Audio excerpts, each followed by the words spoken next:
Hey guys, welcome back to my channel for an all new episode recap of today's Daysofourlives, September 17, 2025.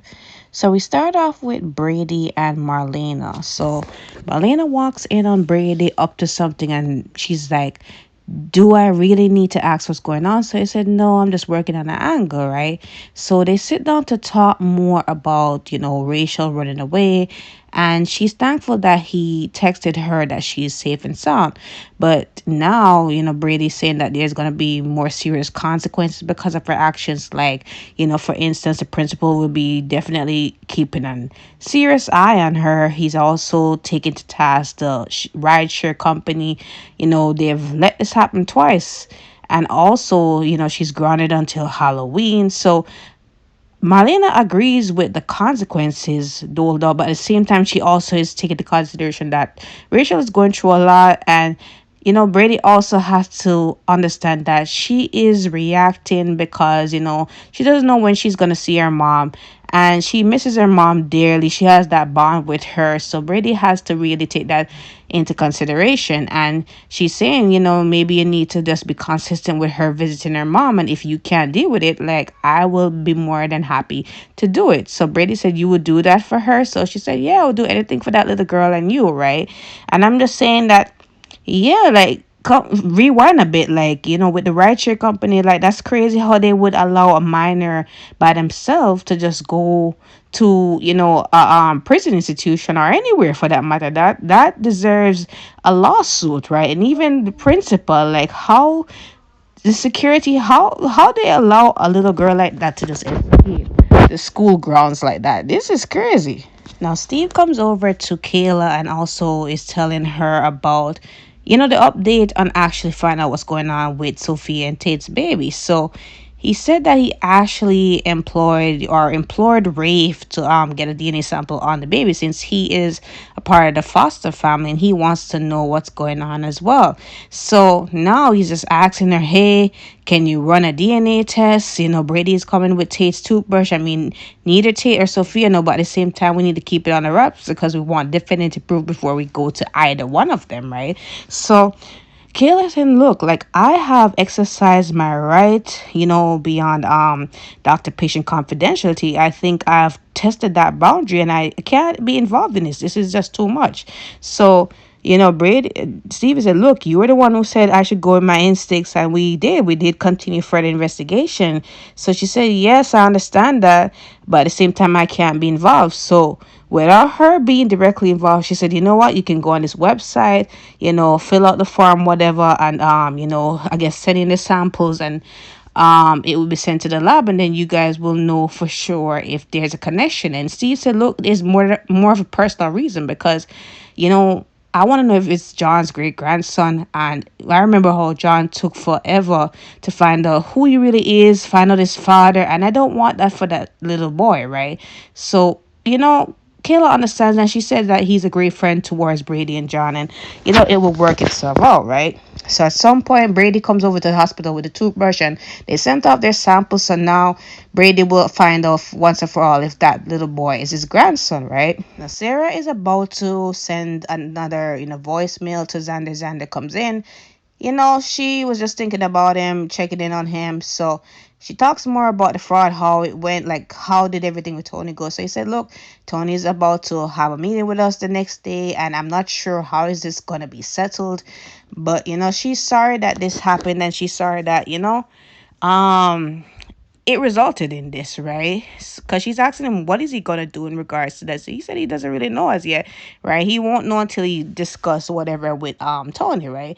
So she wanted to talk about the whole conversation with Philip before this whole thing, blew up out of nowhere. And he said, we don't have to talk about it now. But she said, yeah, it's important.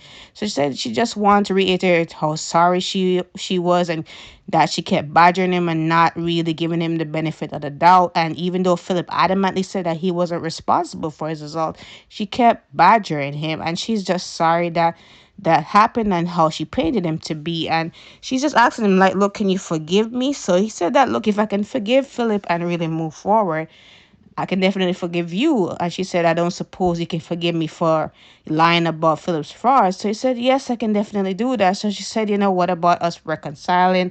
So he said, is that something you want? So she said, yeah, you know, now that I know that you're not responsible for Philip's assault, of course. And I'm saying, why didn't Phil Xander catch that part?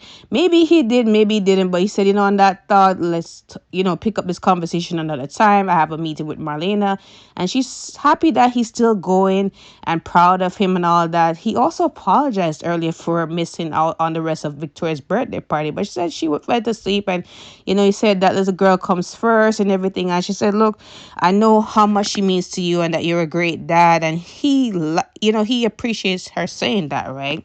So moving forward, Chad has a little father-son date with Thomas. Again, we can't see him with Charlotte by herself.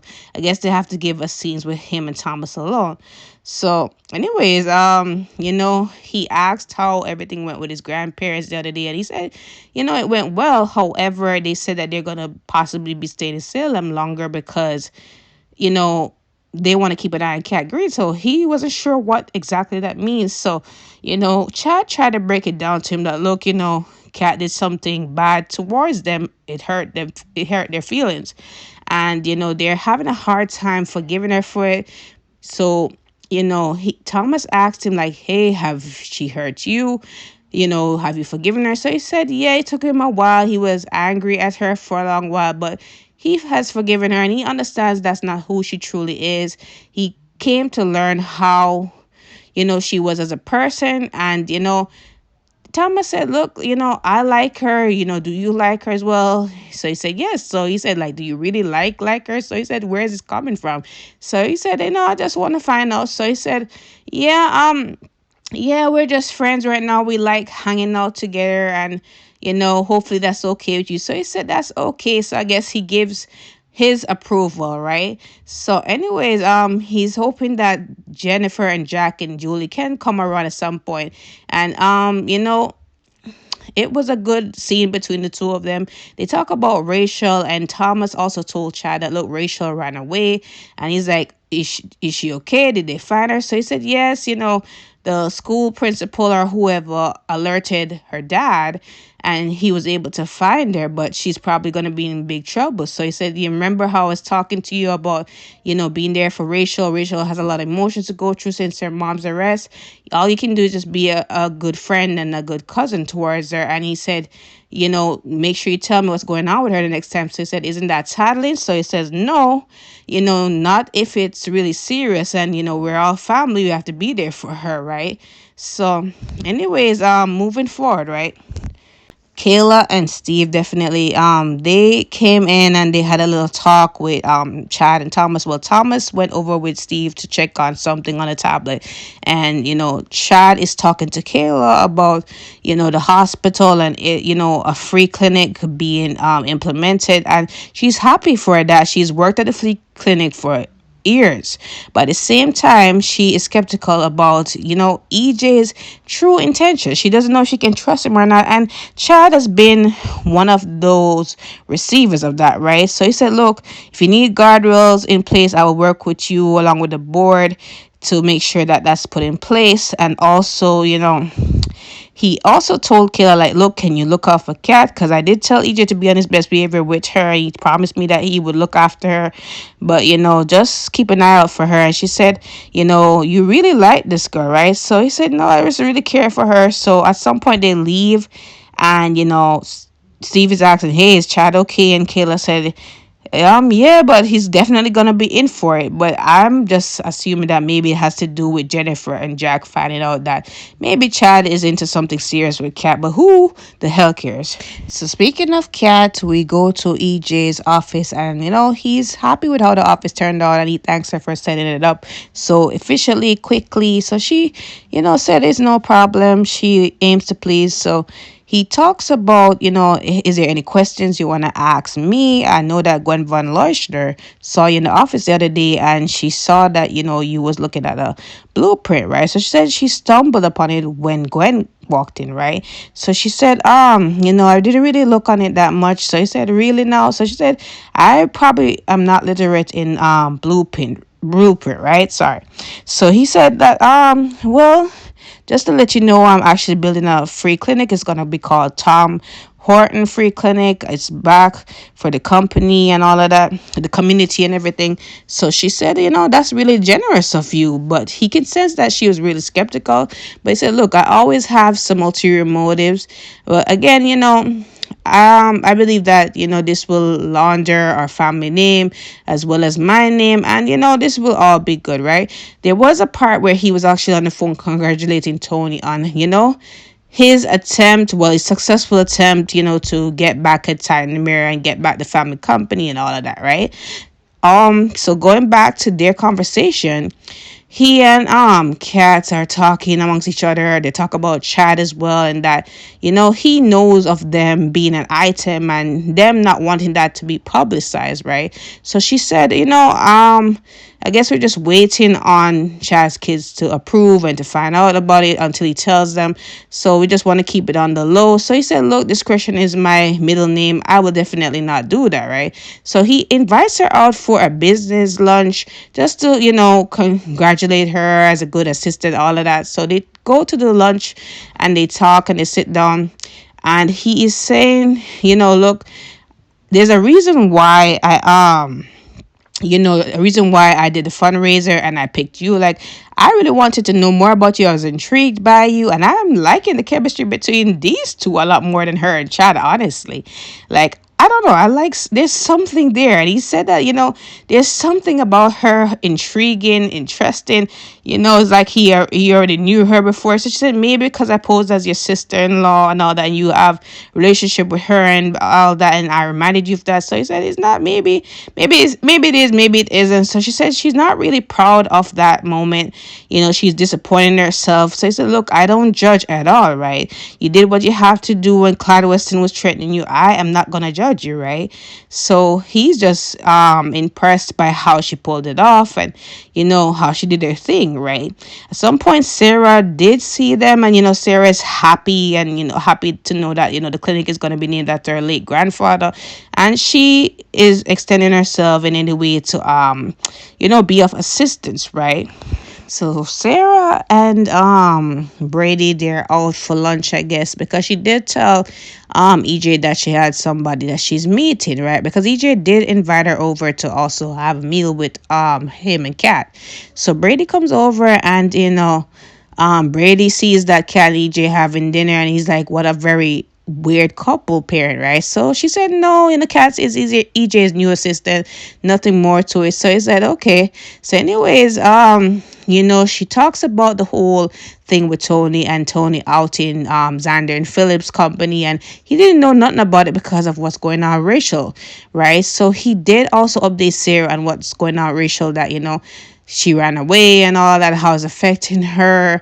So they're just catching up, really, right? He wasn't even sure if he was going to go to lunch with her because of what's going on with him, and she wasn't sure either. But they're here and there, sitting and talking about the takeover. He asked Sarah if she knew anything about the fraud, so she said, no, you probably have to ask Xander. I'm not sure why Xander and Philip didn't tell Brady, since Alex already know, but I guess maybe Brady would want him to do the right thing, the overly right thing. And he's worried because Basic Black is tied up into it. And if Titan, the mirror goes down, the whole merger goes down, Basic Black goes down, and, it's his father's legacy, and he doesn't want it to be affected, right? Because right now, Titan profits are low. And then if the merger was to be undone, the whole company would go down, right? And that's what he's really, really worried about. Now, Xander makes it to his therapy session with Marlena, and he is catching her up to speed with the whole thing with Tony and this lawsuit. So she heard about it, so she's asking him, like, what is he gonna do about it? So he said he's not sure, but he tells her that, look, I handled it very maturely, very civilly, and that's what I intend to continue to do. Me and my brother are really good. We're intending to work together, and I've forgiven him.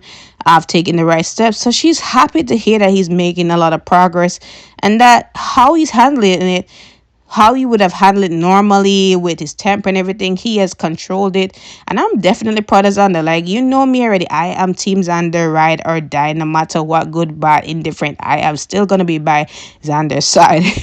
But anyways, he said that that also propelled him to have a great conversation with Sarah, and that he is willing to forgive her as well, and maybe have a possible reconciliation. He didn't think that this would be possible months ago, but he is hopeful about a lot of things, right? So you know he didn't, I think, he spoke about Brady and how Brady's not really in the game, but Marlena, it was quick to tell him that, look, Brady has been through a lot with his daughter and Kristen's arrest and everything. So he said, oh yeah, right. Sometimes Xander is so stuck up into everything that he doesn't understand that people have their own lives and their own issues going on, not just him alone, right? So he can be a little bit more understanding, more empathetic, right? So anyways, he is hopeful, and that's just really it. That was the end of the episode. Comment below your thoughts on today's episode. Let me know. Don't forget to like, follow, and subscribe to my channel. I will see you guys tomorrow.